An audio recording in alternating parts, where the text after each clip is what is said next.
Logos 2024 group മത്സരങ്ങളുടെ റിസൾട്ടാണ് ഇപ്പോൾ പ്രഖ്യാപിക്കുക. ഈ വർഷം 4,60,000 പേരാണ് പങ്കെടുത്തത്. അതിൽ എ വിഭാഗത്തിൽ 68,859 പേരാണ് പങ്കെടുത്തത്.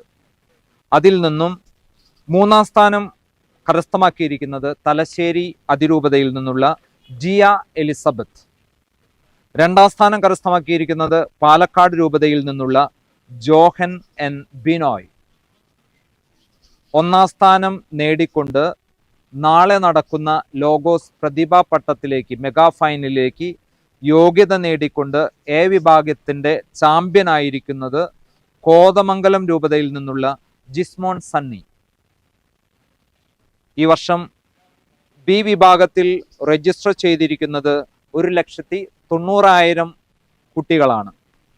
അതിൽ 3-ാം സ്ഥാനം നേടിക്കൊണ്ട് ബി വിഭാഗത്തിൽ ചാമ്പ്യൻ പട്ടത്തിന് അടുത്തെത്തിയിരിക്കുന്നത് ചങ്ങനാശ്ശേരി അതിരൂപതയിൽ നിന്നുള്ള ജാൻവി ആൻഡ് ജോസി. ചാമ്പ്യൻ പട്ടത്തിന്റെ 2-ാം സ്ഥാനം നേടിയിരിക്കുന്നത് മാനന്തവാടി രൂപതയിൽ നിന്നുള്ള സാൻ മരിയ. 1-ാം സ്ഥാനം നേടിക്കൊണ്ട് നാളെ നടക്കുന്ന ലോഗോസ് പ്രതിഭാ ക്വിസിൽ മെഗാ ഫൈനലിലേക്ക് അർഹത നേടിയിരിക്കുന്നത് ബി ഗ്രൂപ്പിലെ ചാമ്പ്യനായിരിക്കുന്നത് താമരശ്ശേരി രൂപതയിൽ നിന്നുള്ള ലിയ ട്രീസ സുനിൽ. സി വിഭാഗത്തിൽ ഈ വർഷം രജിസ്റ്റർ ചെയ്തിരിക്കുന്നത് 85,000 വ്യക്തികളാണ്. അതിൽ നിന്നും 3-ാം സ്ഥാനം കരസ്ഥമാക്കിയിരിക്കുന്നത് ഇരിഞ്ഞാലക്കുട രൂപതയിൽ നിന്നുള്ള ഗോഡ്സൺ ബേബി. 2-ാം സ്ഥാനം നേടിയിരിക്കുന്നത് കൊല്ലം രൂപതയിൽ നിന്നുള്ള ബ്രദർ മനീഷ് ആന്റണി. 1-ാം സ്ഥാനം നേടിക്കൊണ്ട് നാളെ നടക്കുന്ന പ്രതിഭാ ഫൈനലിലേക്ക് മെഗാ ഫൈനലിലേക്ക് അർഹത നേടിക്കൊണ്ട് സി വിഭാഗത്തിൻ്റെ ചാമ്പ്യനായിരിക്കുന്നത് പാലാ രൂപതയിൽ നിന്നുള്ള ലിസ് മരിയ തോമസ്. ഡി വിഭാഗത്തിൽ ഈ വർഷം 70,000 പേരാണ് പങ്കെടുത്തത്.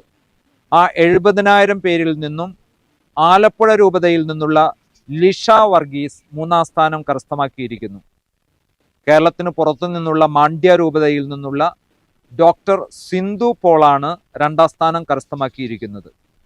ഡി വിഭാഗത്തിൽ ചാമ്പ്യൻ പട്ടവും ഒപ്പം തന്നെ നാളെ നടക്കുന്ന ലോഗോസ് പ്രതിഭാ ക്വിസിൽ മെഗാ ഫൈനലിൽ പങ്കെടുക്കാൻ അർഹത നേടിക്കൊണ്ട് ചാമ്പ്യനായിരിക്കുന്നത് ഡി വിഭാഗം ചാമ്പ്യൻ മൂവാറ്റുപുഴ രൂപതയിൽ നിന്നുള്ള ഷിബു തോമസ്.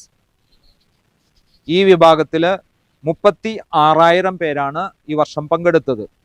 അതിൽ നിന്നും 3-ാം സ്ഥാനം നേടിയിരിക്കുന്നത് തൃശ്ശൂർ രൂപതയിൽ നിന്നുള്ള റൂബി ജോർജ്.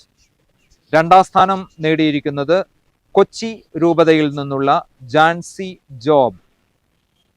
ഈ വിഭാഗത്തിലെ ചാമ്പ്യനാവുകയും നാളെ നടക്കുന്ന ലോഗോസ് പ്രതിഭാ ക്വിസ് ഫൈനലിലേക്ക് മെഗാ ഫൈനലിലേക്ക് അർഹത നേടുകയും ചെയ്തിരിക്കുന്നത് ഈ വിഭാഗം ചാമ്പ്യൻ ഇരിഞ്ഞാലക്കുട രൂപതയിൽ നിന്നും ബീന ഡേവിസ്.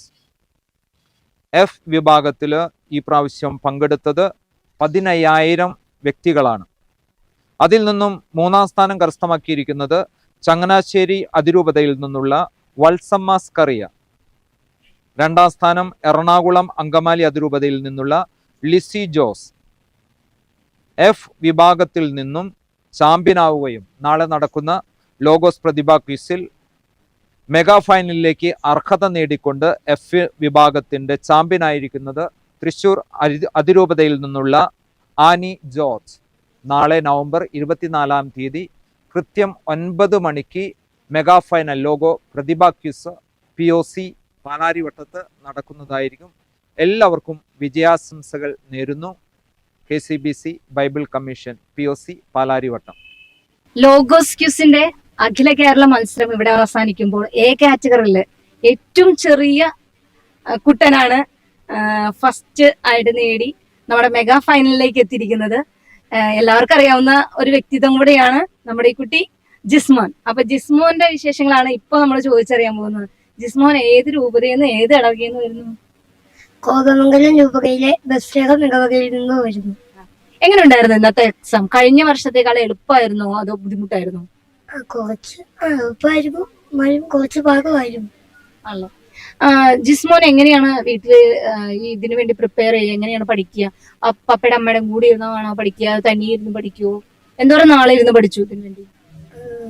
തുടങ്ങിയ ആദ്യത്തെ മത്സരത്തിന് തന്നെ മമ്മി പഠിപ്പിക്കുമായിരുന്നു. പിന്നെ പന്നിരുന്ന് കുറച്ച് സാറ്റർഡേസ് ഒക്കെ ഇന്ന് പഠിക്കും.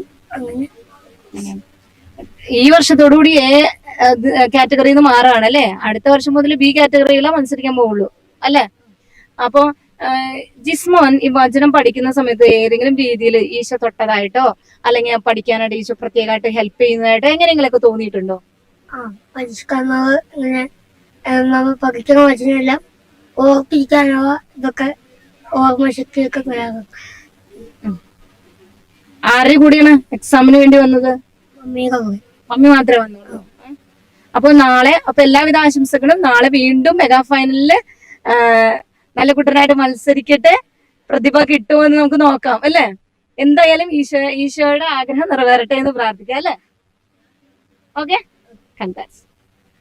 ലോഗോസ് ക്വിസിന്റെ അഖില കേരള മത്സരം ഇവിടെ അവസാനിക്കുമ്പോൾ ബി ഗ്രേഡില് ലിയയാണ് മുന്നിട്ട് നിൽക്കുന്നത്. അതായത് നാളെ മെഗാ ഫൈനലിലേക്ക് കയറാൻ പോകുന്ന ഒരു വ്യക്തിയാണ് ലിയ. കഴിഞ്ഞ വർഷവും ഇതേ മെഗാ ഫൈനലിൽ ഉണ്ടായിരുന്ന ഒരു മത്സരാർത്ഥിയായിരുന്നു ലിയ.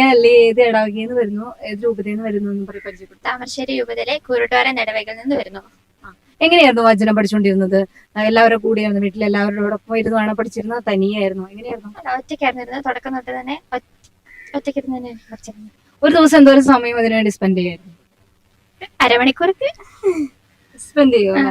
ഇപ്പൊ ഈ വചനം പഠിച്ചു തുടങ്ങിയതിന് ശേഷം എങ്ങനെയെങ്കിലൊക്കെ ഇത് ജീവിതവുമായിട്ട് ബന്ധപ്പെടുത്തി എന്തെങ്കിലുമൊക്കെ തോന്നാറുണ്ടോ?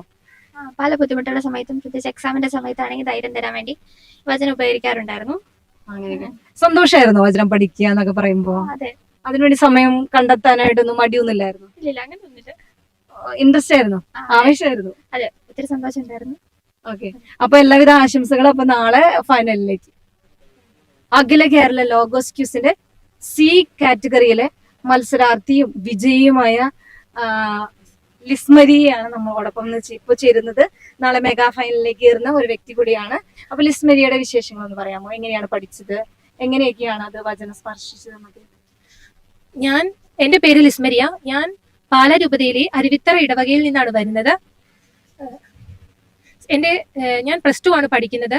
ഈ +2 കാലഘട്ടത്തിൽ ആണ് ഞാൻ വചനത്തിന് പ്രാധാന്യം എന്റെ പഠനത്തെക്കാൾ ഉപരി ഞാൻ ദൈവത്തിനാണ് പ്രാധാന്യം കൊടുക്കുന്നത്. അതുകൊണ്ടാണ് ഇത്ര തിരക്കായിരുന്നു. പഠിപ്പിന്റെ കുറെ തിരക്കുകൾ ഉണ്ടായിരുന്നു. അതിനിടയിലൊക്കെ വചനത്തിന് പ്രാധാന്യം കൊടുക്കാനായിട്ട് ശ്രമിച്ചു. നമ്മൾ ദൈവത്തിന് പ്രാധാന്യം കൊടുക്കുമ്പോൾ ദൈവം നമുക്കും പ്രാധാന്യം തരും. അതാണല്ലോ പറയുന്നത്, വചനം പറയുന്നത്, ദൈവത്തോട് ചേർന്ന് നിൽക്കുകയും അവിടെ നമ്മോട് ചേർന്ന് നിൽക്കും. അപ്പൊ ആ വചനം വെച്ചുകൊണ്ടായിരുന്നു ഈ വർഷം ഇങ്ങനെ ഒരു റിസ്ക് എടുക്കാനൊക്കെ ആയിട്ട് മുന്നോട്ട് വന്നത് അല്ലേ? അപ്പം വീട്ടിലെല്ലാവരും സപ്പോർട്ടായിരുന്നു? വീട്ടിൽ എല്ലാവരും സപ്പോർട്ടാണ്. ആരുടെ കൂടെയാണ് വന്നത്? ഫാമിലി എല്ലാവരും വന്നിട്ടുണ്ട്? അല്ല, ഞാൻ പപ്പായുടെ കൂടെയാണ് വന്നത്.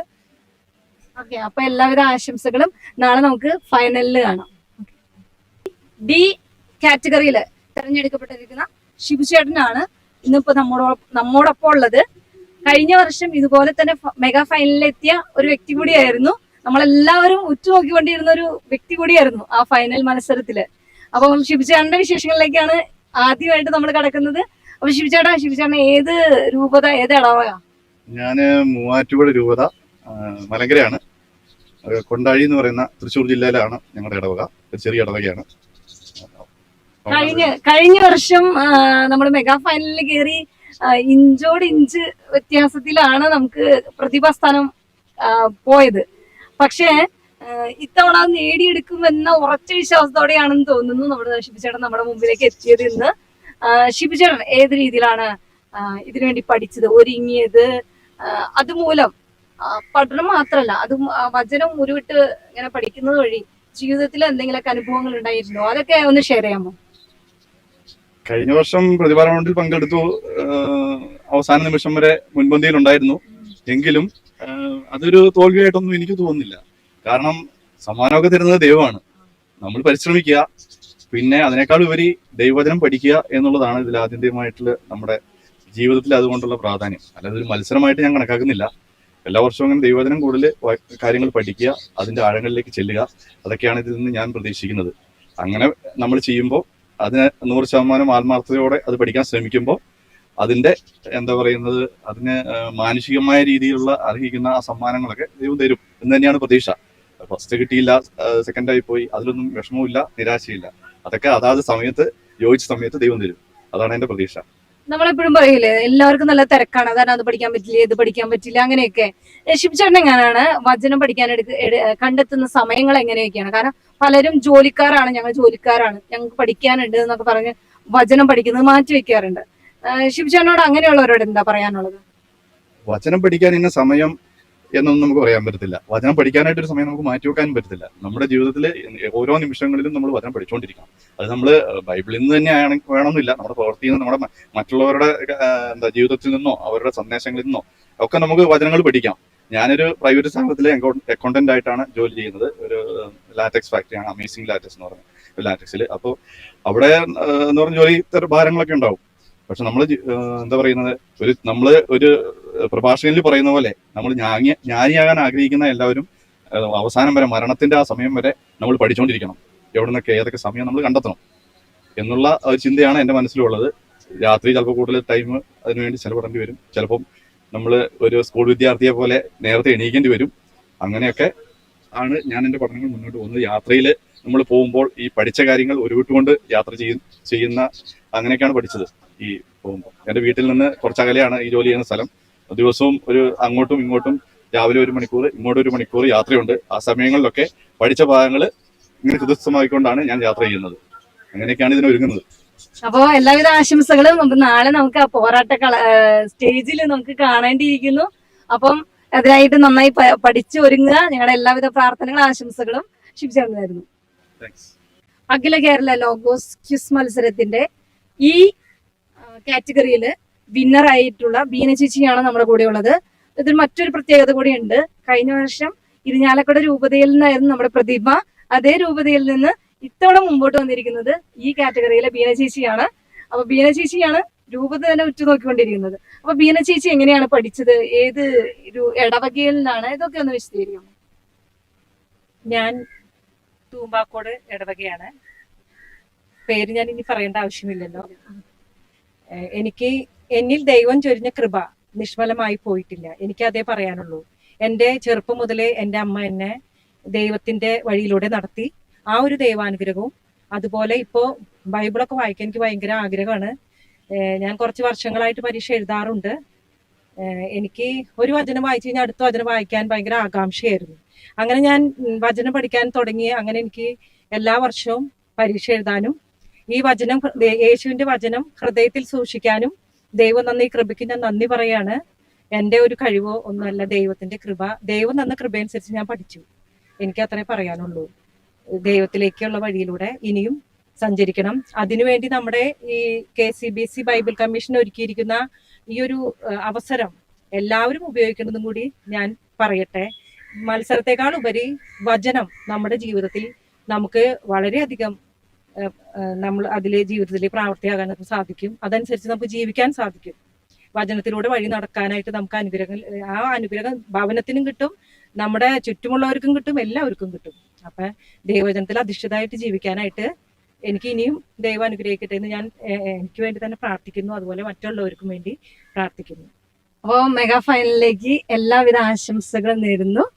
വിജയിച്ച് ലോഗോസ് പ്രതിഭ സംസ്ഥാനതല ക്വിസ് മത്സരത്തിന്റെ ഫൈനലിലേക്ക്, മെഗാ ഫൈനലിലേക്ക് തെരഞ്ഞെടുക്കപ്പെട്ട F വിഭാഗത്തിലെ ആനി ചേച്ചിയാണ് ഇപ്പൊ നമ്മുടെ കൂടെ ഉള്ളത്.